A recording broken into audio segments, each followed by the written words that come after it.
Conical ফ্লাস্কে 10 ml মোর salt pipette out করা হয়েছে এবং তার মধ্যে 10 ml 2 নর্মাল H2SO4 অ্যাড করা হচ্ছে। এবার KMnO4 দিয়ে এটিকে টাইট্রেট করা হবে।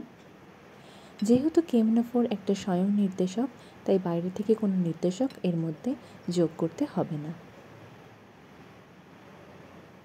দেখা যাবে গোলাপি রং আসবে এবং ভ্যানিশ হয়ে যাবে। এইভাবে একটি নির্দিষ্ট পয়েন্টে গোলাপি রংটা স্থায়ী হবে।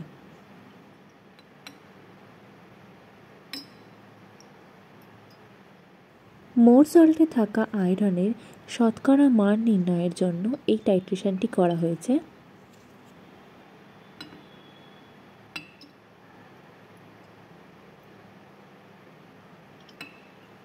দ্রবণটি পুরোপুরি গোলাপি হয়ে গেলে এবং স্থায়ী হলে বুড়ের থেকে মান নিয়ে ক্যালকুলেশন করে শতকরা মান নির্ণয় করতে হবে।